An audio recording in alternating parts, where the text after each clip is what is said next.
Здрасти, група! Днеска сме на разходка в Югозападния университет Неофит Рилски. Интересни факти. Университета е изследователски, международно разпознат, двукратен шампион и лидер в областта на Еразъм Плюс.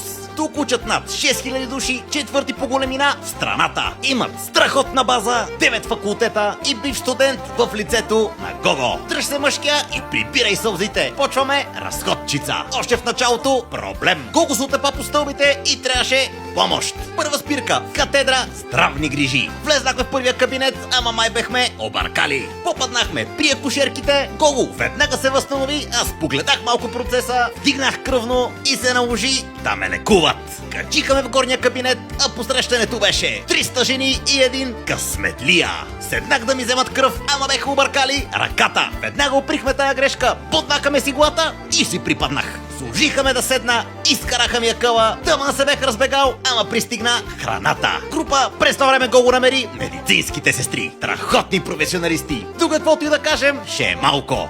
Едно око на процеса, бързо се ориентира и резко му се върна болешката. Браво, майсторе! Падна на земята, моментално получи професионални грижи и ако има рай, сигурно е така изглежда. Хареса ни лечението и отидохме до кинезитерапията. Посрещането фантазия. Имат си сауни, джакузита. Гого беше готов за лечение, почна леко да мечтае, обаче група по някой път стават и грешки. Следваща спирка – природо-математически факултет. Директно при катедра химия. Тук намерихме стари познати, почерпихме се, сближихме се. Имат си страхотна лаборатория, идеален момент да я пробваме. Избрахме си страшен експеримент, стана обаче една беда, изцъпахме всичко, пробвахме да се реваншираме, ама набързо изгониха. Следваща спирка – Гого се завърна у дома. Правно-исторически факултет.